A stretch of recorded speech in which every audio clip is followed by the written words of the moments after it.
So hello students, last video में हम लोगों ने सम स्पेशल पैरेललोग्राम के अंदर रोम्बस, रेक्टेंगल एंड स्क्वायर तीनों टॉपिक को कंप्लीट कर लिया था और हमारी लास्ट एक्सरसाइज इस चैप्टर की बचती है एक्सरसाइज 3.4।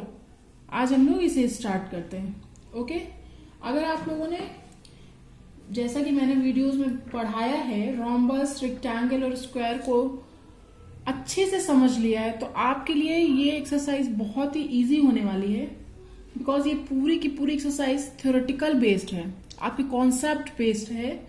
अगर आपने कॉन्सेप्ट क्लियर किए होंगे, अच्छे से वीडियो मेरे देखे होंगे, तो ये एक्सरसाइज आप लोग इजीली कर पाएंगे। ओके, सो स्टार्ट करते हैं फर्स्ट क्वेश्चन के ए पार्ट से।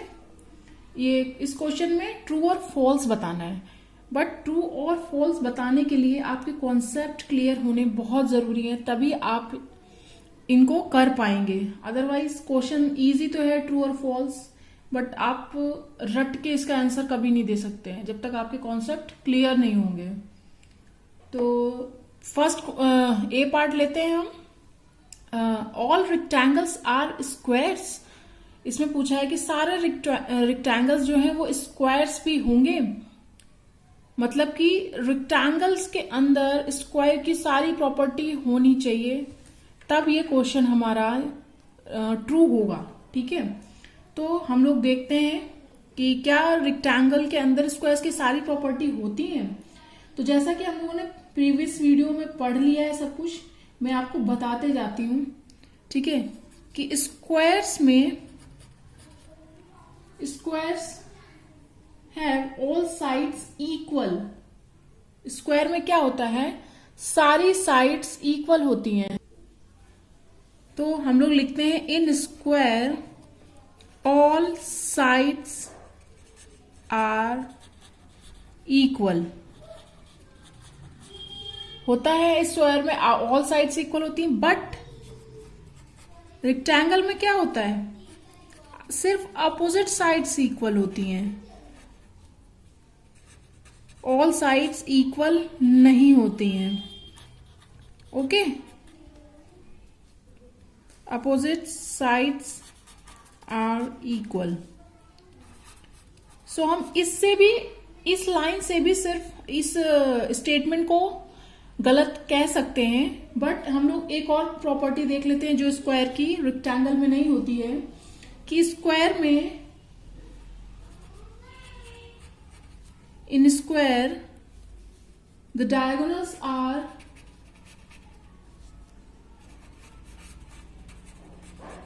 Perpendicular bisector. मैं परपेंडिकुलर को ये साइन में लिख देती हूँ, आप लोग पूरा लिखिएगा। पर डायगोनल्स आर परपेंडिकुलर बाइसेक्टर होते हैं, but in rectangle diagonals are not perpendicular bisector। Okay, ये मैंने वीडियो लंबी ना हो इसलिए जल्दी जल्दी कर दिया, आप लोग समझ लीजिएगा इसको। मैं साथ में बोल भी रही हूं कि रेक्टेंगल में क्या होता है, डायगोनल्स परपेंडिकुलर बाइसेक्टर नहीं होते हैं, उसमें सिर्फ बाइसेक्ट करते हैं, 90 डिग्री पे बाइसेक्ट नहीं करते हैं। तो इसकी वजह से क्या हो गया, ये हमारा जो स्टेटमेंट इसमें पूछा गया था वो क्या हो गया, फॉल्स हो गया। No all rectangles are not square। Okay, so जब तक हमारे, आप देख रहे होंगे कि जब तक हमारे कॉन्सेप्ट नहीं क्लियर होंगे हम ये क्वेश्चंस के आंसर नहीं दे सकते हैं। तो पढ़ना बहुत जरूरी है, कॉन्सेप्ट क्लियर करना बहुत ज्यादा जरूरी है। बढ़ते हैं नेक्स्ट पार्ट की ओर, बी की तरफ। सो इसमें बोला है, पूछा है कि ऑल रोम्बसेस आर पैरेललोग्राम्स। इसका क्या मतलब है, सारे रोम्बस पैरेललोग्राम भी होंगे। ठीक है, तो क्या इसमें क्या देखेंगे हम लोग कि पैरेललोग्राम की सारी प्रॉपर्टी रोम्बस के अंदर अगर होती हैं तो ये स्टेटमेंट ट्रू हो जाएगा, अदरवाइज फॉल्स हो जाएगा। तो हम लोग देख लेते हैं फर्स्ट प्रॉपर्टी कि इन पैरेललोग्राम मैं शॉर्ट फॉर्म में लिख रही हूं, ठीक है, आप लोग समझ लीजिएगा इसको। ये पैरेललोग्राम है, in parallelogram opposite sides are equal. opposite sides are equal। Okay. और रोम्बस में क्या होता है, रोम्बस में सारी साइड्स इक्वल होती हैं, इसका मतलब अपोजिट साइड्स भी इक्वल होंगी, ठीक है। सो इन रोम्बस, मैं डायरेक्ट लिख दे रही हूं, सो इन रोम्बस मतलब कि रोम्बस में भी ये प्रॉपर्टी है। ओके, शॉर्ट में लिख दे रही हूं, अदरवाइज वीडियो बहुत लंबा हो जाएगा। आप लोग को समझा पूरी तरीके से रही हूं, ठीक है। तो पैरेललोग्राम में अपोजिट साइड्स इक्वल होती हैं, रोम्बस में सारी साइड्स इक्वल होती हैं, इसलिए अपोजिट साइड भी इक्वल होंगी। ये प्रॉपर्टी पैरेललोग्राम की रोम्बस में है। सेकेंड प्रॉपर्टी क्या है कि इन parallelogram diagonals bisect each other, ठीक है। बाइसेक्ट करते हैं ईच अदर मतलब कि आप दोनों डायगोनल्स क्या होते हैं, इक्वल पार्ट में डिवाइड होते हैं, ठीक है।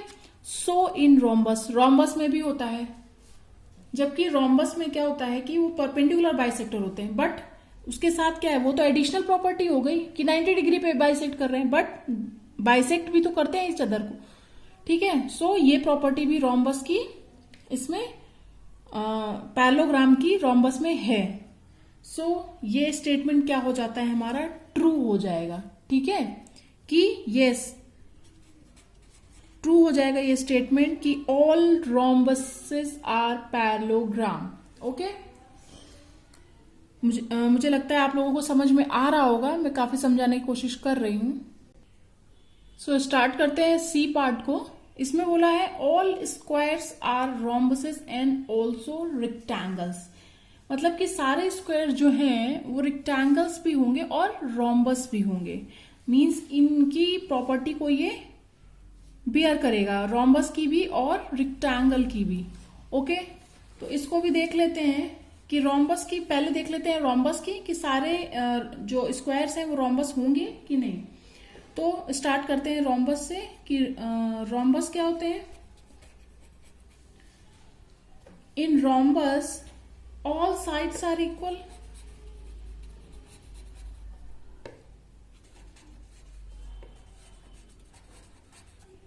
ठीक है। सो इन स्क्वायर, स्क्वायर में भी होती हैं, सारी साइड्स इक्वल होती हैं। ओके, इसमें भी सारी साइड्स इक्वल होती हैं। आप लोग को अगर प्रॉपर्टीज याद होंगी तो आप लोग बहुत जल्दी इसको कैच कर लेंगे। तो इन रोम्बस में सारी साइड्स इक्वल होती हैं, स्क्वायर्स में भी होती हैं। ओके, आप सेकेंड देखते हैं। इन रोम्बस डायगोनल्स क्या होते हैं, परपेंडिकुलर बाइसेक्टर होते हैं। Diagonals are perpendicular bisector, same square में होता है। सो इन स्क्वायर, ठीक है, स्क्वायर में भी होता है। मैं शॉर्ट फॉर्म में लिख रही हूं, आप लोग पूरा का पूरा लिखिएगा जब लिखिएगा। तो ये स्क्वायर में भी क्या हो गया, परपेंडिकुलर बाइसेक्टर होते हैं, जैसा कि हमें पता है।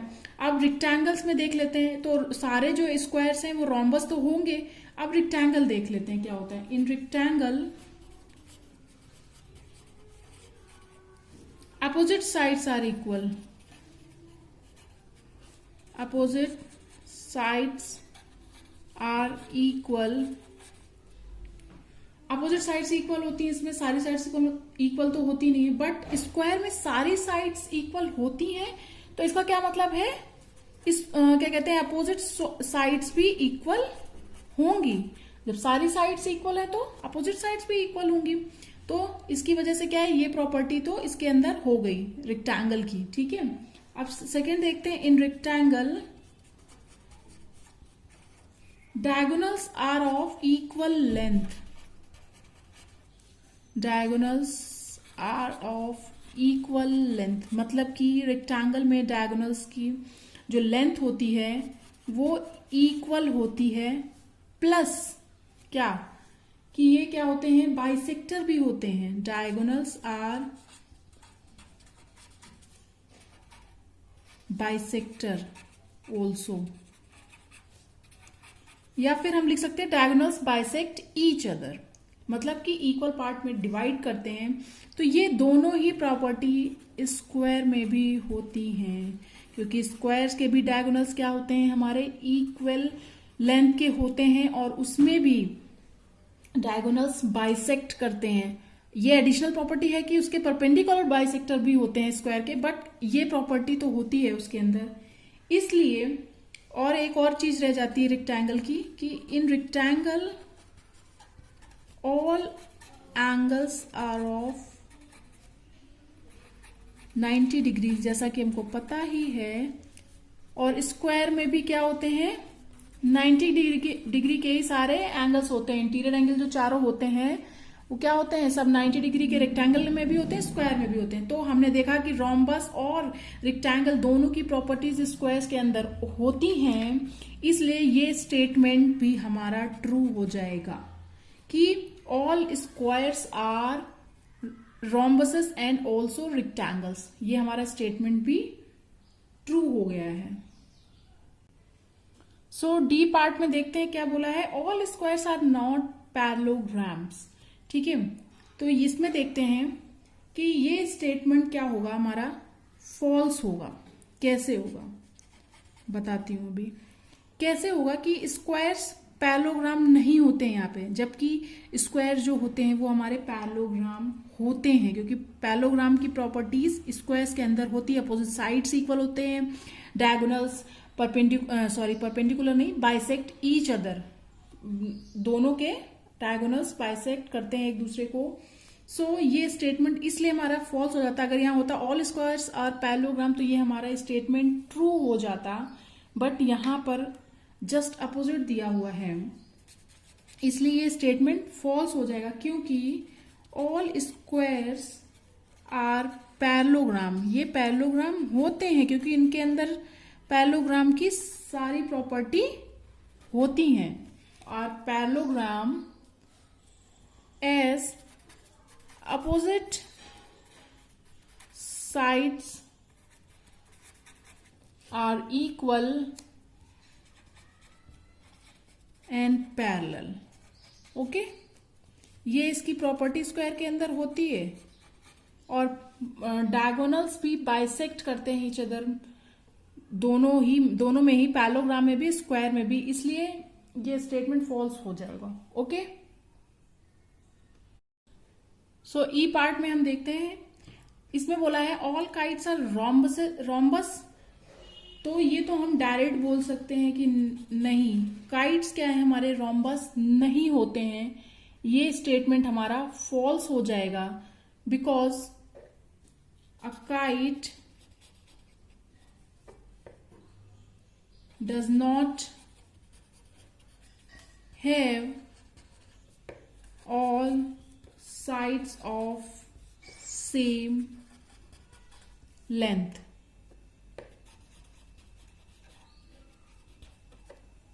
Okay,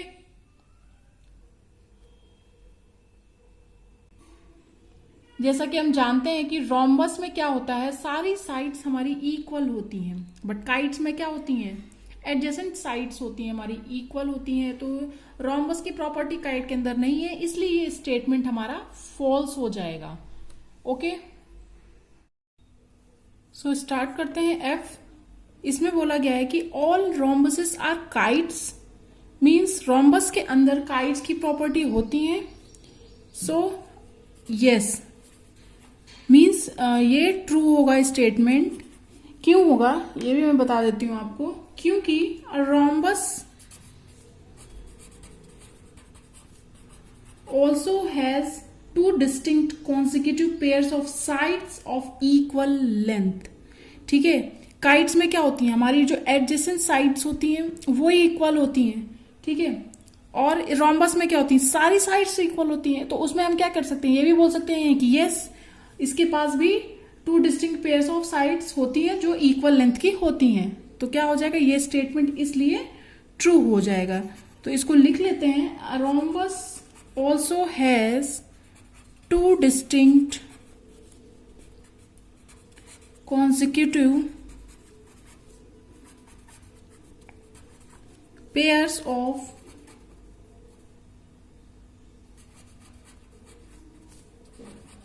sides of equal length। ठीक है।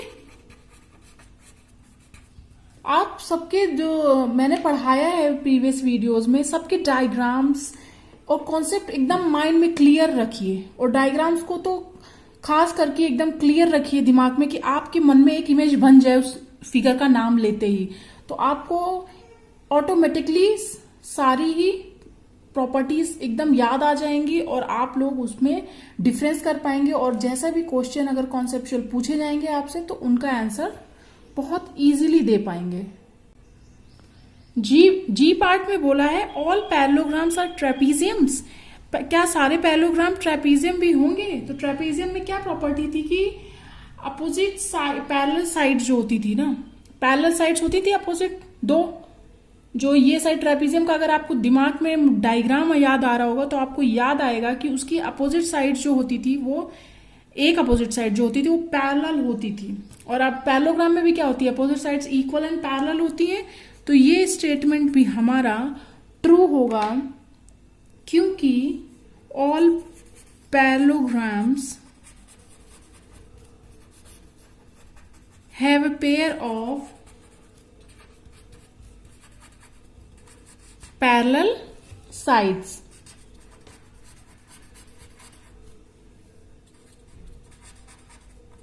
क्योंकि ट्रेपीजियम में भी आपको याद आएगा, आपको जब आप देखेंगे कि ये अपोजिट साइड जो होती थी उसकी पैरेलल्स होती थी, एक साइड। पैरेललोग्राम भी वो प्रॉपर्टी बेयर करता है, इसलिए ये स्टेटमेंट भी हमारा ट्रू हो जाएगा।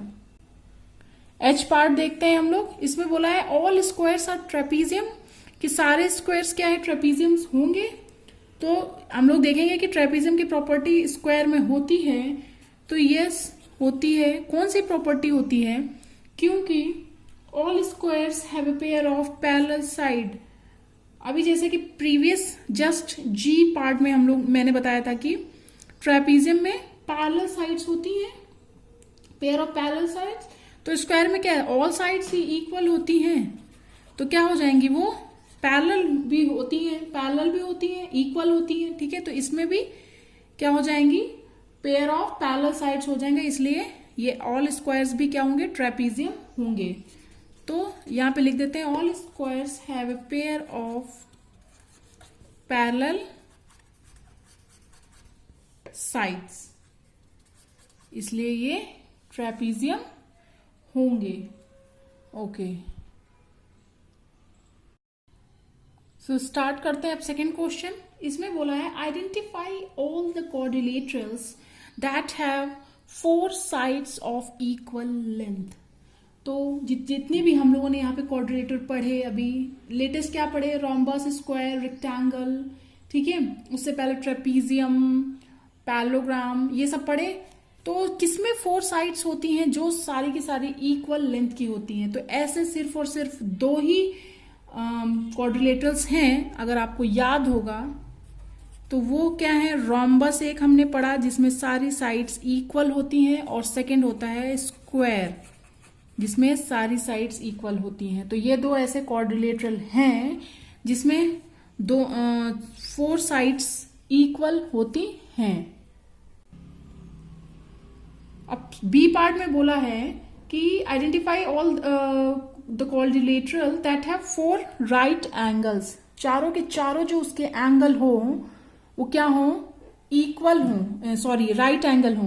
तो ऐसे सिर्फ और सिर्फ 2 ही हैं क्वाड्रिलेटरल, स्क्वायर जिसमें चारों एंगल 90 डिग्री के होते हैं, और होता है रेक्टेंगल। सिर्फ 2 ही हैं ऐसे क्वाड्रिलेटरल जिसमें चारों एंगल उसके क्या होते हैं, 90 डिग्री होते हैं। ओके,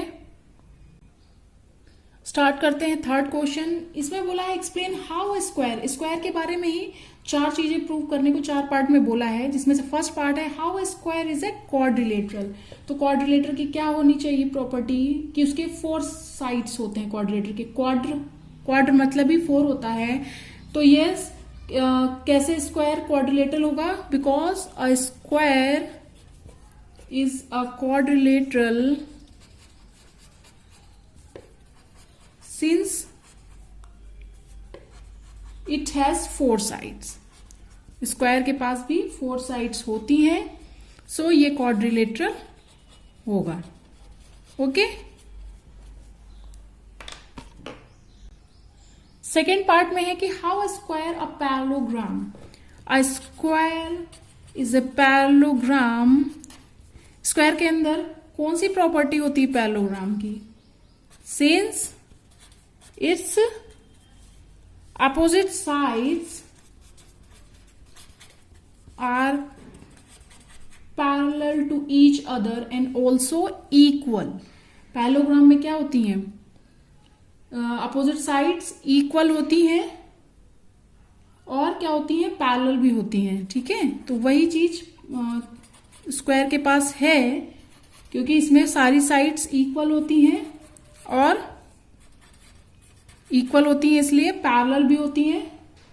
क्योंकि जस्ट हम लोग ने स्क्वायर का डायग्राम अगर अपने माइंड में लाते हैं तो क्या दिखेगा? यस, अपोजिट साइड क्या होती है? पैरेलल भी होती हैं, इसलिए क्या हो जाएगा? स्क्वायर एक पैरेललोग्राम भी होगा। वो इसी चीज को मैंने यहाँ पे लिखा है कि square is a parallelogram since its opposite sides are parallel to each other and also equal. ये पैरेललोग्राम की प्रॉपर्टी स्क्वायर में होती है। अब थर्ड पार्ट में बोला है how a square is a rhombus. Rhombus कैसे होगा? तो रोम्बस में क्या होता है? सारी साइड्स क्या होती हैं? इक्वल होती हैं और स्क्वायर में भी क्या होती हैं? चारों साइड्स इक्वल होती हैं। ठीक है, तो हम इसको लिखते हैं किस लिए ये स्क्वायर रोम्बस होगा, कैसे होगा? Square is a rhombus since its 4 sides are of same length. ठीक है, इसलिए स्क्वायर एक रोम्बस भी होगा, सेम लेंथ। ओके, इसलिए एक स्क्वायर रोम्बस भी होगा। फोर्थ पार्ट में पूछा है how a square is a rectangle. Square क्या है? रेक्टेंगल कैसे होगा? ठीक है, तो अ square is a rectangle since each interior angle measure 90 degree. ठीक है, क्या होता है? दोनों में ही इंटीरियर एंगल्स जो 4 होते हैं वो क्या होते हैं? 90 डिग्री के होते हैं। ठीक है, रेक्टेंगल में भी और स्क्वायर में भी। सो इसलिए क्या होगा? स्क्वायर एक रेक्टेंगल भी होगा। किस लिए होगा? क्योंकि दोनों में चारों इंटीरियर एंगल क्या होते हैं? 90 डिग्री के होते हैं। सो स्टार्ट करते हैं फोर्थ क्वेश्चन। इसे पूछा है name the quadrilaterals whose diagonals. First part में बोला है ऐसा क्वाड्रिलेटर जिसके डायगोनल बाइसेक्ट करते हों। इन ऐसे क्वाड्रिलेटर के आपको नाम बताने हैं। तो ऐसे कौन से क्वाड्रिलेटर होते हैं जिसमें डायगोनल्स बाइसेक्ट करते हैं? वो कौन कौन से हैं? रोम्बस है। आपको सारे कॉन्सेप्ट जब तक नहीं क्लियर होंगे तब तक आप इन क्वेश्चंस के आंसर नहीं दे पाएंगे, रट के आप भूल जाएंगे। इसलिए मेरे प्रीवियस वीडियोस को देखिए, कॉन्सेप्ट क्लियर करिए, आप इजीली इन क्वेश्चंस के आंसर दे पाएंगे। ओके, सो ऐसे कौन से क्वाड्रिलेटर जिसमें डायगोनल्स बाइसेक्ट ईच अदर करते हैं, बाइसेक्ट करते हैं एक दूसरे को। ठीक है, तो ऐसे होते हैं रोम्बस। रोम्बस में 90 डिग्री पे भी बाइसेक्ट करते हैं, बट हाँ बाइसेक्ट भी तो करते हैं ना, इसलिए रोम्बस। स्क्वायर, स्क्वायर में भी 90 डिग्री पे बाइसेक्ट करते हैं, इसलिए बाइसेक्ट ईच अदर इसमें भी हो जाएगा। और रेक्टेंगल में भी करते हैं, जबकि इसमें 90 डिग्री पे बाइसेक्ट नहीं करते हैं रेक्टेंगल में, but they bisect each other. So these are the 3 quadrilaterals whose diagonals bisect each other. Second part में बोल रहा है name the quadrilateral whose diagonals are perpendicular bisector of each other. मैंने प्रीवियस फर्स्ट पार्ट में ही बोल दिया था कि किसमें? रोम्बस और स्क्वायर में क्या होते हैं? परपेंडिकुलर बाइसेक्टर भी होते हैं। सो इन रेक्टेंगल में परपेंडिकुलर बाइसेक्टर नहीं होते, बट इन तीनों में बाइसेक्ट करते हैं। और रोम्बस और स्क्वायर में क्या करते हैं? परपेंडिकुलर बाइसेक्टर होते हैं, मतलब कि 90 डिग्री पर ये बाइसेक्ट करते हैं। अब थर्ड पार्ट में पूछा है name the quadrilaterals whose diagonals are equal. तो किस किस में थे इक्वल डायगोनल्स? रेक्टेंगल में थे और स्क्वायर में थे। रोम्बस में इक्वल लेंथ के नहीं थे, पैरेललोग्राम में इक्वल लेंथ के नहीं थे। ठीक है, बट रेक्टेंगल और स्क्वायर में डायगोनल्स बाइसेक्ट भी कर रहे थे, ठीक है, और इक्वल लेंथ के भी थे। सो फिफ्थ क्वेश्चन की तरफ बढ़ते हैं। उसमें पूछा है explain why a rectangle is a convex quadrilateral. Convex की प्रॉपर्टी आपको याद करनी पड़ेगी। जस्ट चैप्टर स्टार्ट किया था हम लोगों ने, फर्स्ट वीडियो में हम लोगों ने पढ़ा था कॉन्वेक्स की प्रॉपर्टी की, जो उसके डायगोनल्स होते हैं, जो भी डायग्राम होगा उसके जो भी पॉलीगॉन होगा जिसके जो डायगोनल्स होंगे वो इंटीरियर में ही होने चाहिए, उसका कुछ भी पार्ट आउटसाइड नहीं जाना चाहिए उस पॉलीगॉन के, ठीक है, तब वो क्या होगा, कॉन्वेक्स पॉलीगॉन होगा। सो रेक्टेंगल कॉन्वेक्स पॉलीगॉन क्यों होगा, क्योंकि in rectangle there are two diagonals होते हैं, ये तो आपको पता ही है, और both lying in the interior of the rectangle.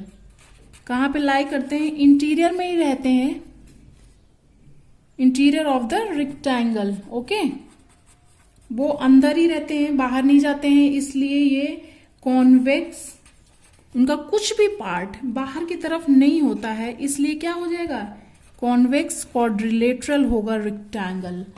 आपको सारी प्रॉपर्टी फर्स्ट वीडियो से मैंने जितनी भी इंफॉर्मेशन दी, जितने भी कॉन्सेप्ट क्लियर कराए, सब क्लियर होने चाहिए, तभी आप सारे ये इस एक्सरसाइज के सारे क्वेश्चन जो कॉन्सेप्चुअल हैं सबके आंसर दे पाएंगे।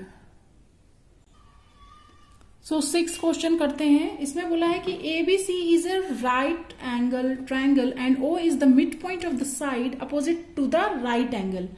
ये O जो मिड पॉइंट है वो जो राइट एंगल के इक्वल जो है वो साइड उसका मिड पॉइंट है, ठीक है। अब explain why O is equidistant from A, B and C, मतलब कि OA is equal to OB is equal to OC होना चाहिए, इसमें हमें इसको प्रूव करना है, ठीक है। तो हम क्या करते हैं, बुक में भी यही फिगर बना हुआ, डॉटेड लाइन से इसको कंप्लीट कर देते हैं, इस डायग्राम को प्रूव करने के लिए कि OA is equal to OB is equal to OC होगा। ये हम ड्रॉ कर देते हैं एक रेक्टेंगल, ओके। सो लिखते हैं कि draw lines AD and DC such that, ऐसे ड्रॉ करना है हमें, ठीक है, कि AD is parallel to BC, AB is parallel to DC, AD is parallel to BC, AB is parallel to DC। Opposite side क्या हो जाए, पैरेलल हो जाए, और AD is equal to BC, opposite side equal भी हो जाए, ठीक है, AB is equal to CD। Rectangle में यही तो होता है, हम लोगों ने ये रेक्टेंगल ही ड्रॉ किया है, ठीक है। अपोजिट साइड्स इसमें इक्वल हैं और पैरेलल भी हैं, और ऑल इंटीरियर एंगल्स क्या है हमारे, 90 डिग्री भी हो जाएंगे ना। ये तो 90 डिग्री दिया ही हुआ था पहले से, और ये 90 डिग्री होंगे क्योंकि ये रेक्टेंगल है, ठीक है। सो आगे बढ़ते हैं, कैसे प्रूव करेंगे O is equal to OB is equal to OC। ये रेक्टेंगल में ये चीज तो इक्वल हो गई, साइड्स अपोजिट इक्वल हो गई और पैरेलल हो गई, ठीक है। तो इन रेक्टेंगल क्या होगा, रेक्टेंगल में डायगोनल्स क्या होते हैं, रेक्टेंगल के डायगोनल्स बाइसेक्ट करते हैं और इक्वल लेंथ के होते हैं, आर ऑफ इक्वल लेंथ के होते हैं, और क्या करते हैं, बाइसेक्ट करते हैं एक दूसरे को, बाइसेक्ट ईच अदर। तो बाइसेक्ट करते हैं, इसका क्या मतलब होता है कि वो इक्वल पार्ट में अपने को डिवाइड कर रहे हैं, हेंस इसका क्या मतलब है, AO is equal to OC is equal to BO is equal to OD, मतलब AO is equal to OC is equal to BO is equal to OD। पर जो डायगोनल्स होते हैं रेक्टेंगल के वो बाइसेक्ट करते हैं, इक्वल लेंथ के होते हैं और बाइसेक्ट करते हैं एक दूसरे को, इसका मतलब वो अपने को इक्वल पार्ट में डिवाइड कर रहे हैं। तो क्या हो गया, इसकी वजह से AO OC BO OD सब इक्वल हो गए, और क्या हो गया, O is equidistance, O is equidistant from A B C, तीनों से क्या हो गया, इक्विडिस्टेंस हो गया कि नहीं हो गया, ए बी एंड सी, क्योंकि इक्वल लेंथ के हैं इसलिए क्या हो जाएगा, इक्वी डिस्टेंस हो जाएगा। ए बी सी तीनों से हम लोगों ने प्रूव कर दिया जो कि क्वेश्चन में बोला गया था। ओके, सो ये आज एक्सरसाइज हमारी फिनिश होती है 3.4। ये चैप्टर यहीं पर फिनिश होता है, अंडरस्टैंडिंग क्वाड्रिलेटरल्स। हम लोग नेक्स्ट वीडियो से नेक्स्ट चैप्टर स्टार्ट करेंगे। अपने कॉन्सेप्ट को क्लियर करने के लिए पूरी जो अंडरस्टैंडिंग क्वाड्रिलेटरल की सीरीज है, आई थिंक 13 पार्ट्स में ये मैंने पढ़ाया है आपको पूरा चैप्टर, बहुत छोटे छोटे वीडियोस में पढ़ाया और बहुत शॉर्ट तरीके से बहुत सारी चीजें आपको बताई हैं। ठीक है, तो वीडियो जरूर से जरूर देखें, अपने फैमिली और फ्रेंड्स के साथ शेयर करें जो क्लास 8 में पढ़ रहे हैं, जिससे कि वो वीडियो देख के अपने कॉन्सेप्ट क्लियर कर पाए, अच्छे से पढ़ पाए। ठीक है, और अगर आपको वीडियो मेरे अच्छे लग रहे हैं तो लाइक करिएगा वीडियोस को मेरे, सब्सक्राइब करिएगा चैनल को, और बेल आइकन को भी प्रेस करिएगा, जिससे कि अपकमिंग वीडियोस के आपको अपडेट मिलती रहे। मैं नेक्स्ट चैप्टर स्टार्ट कर रही हूँ, वो भी आप मेरे साथ पढ़ते रहें। सो बाय स्टूडेंट्स।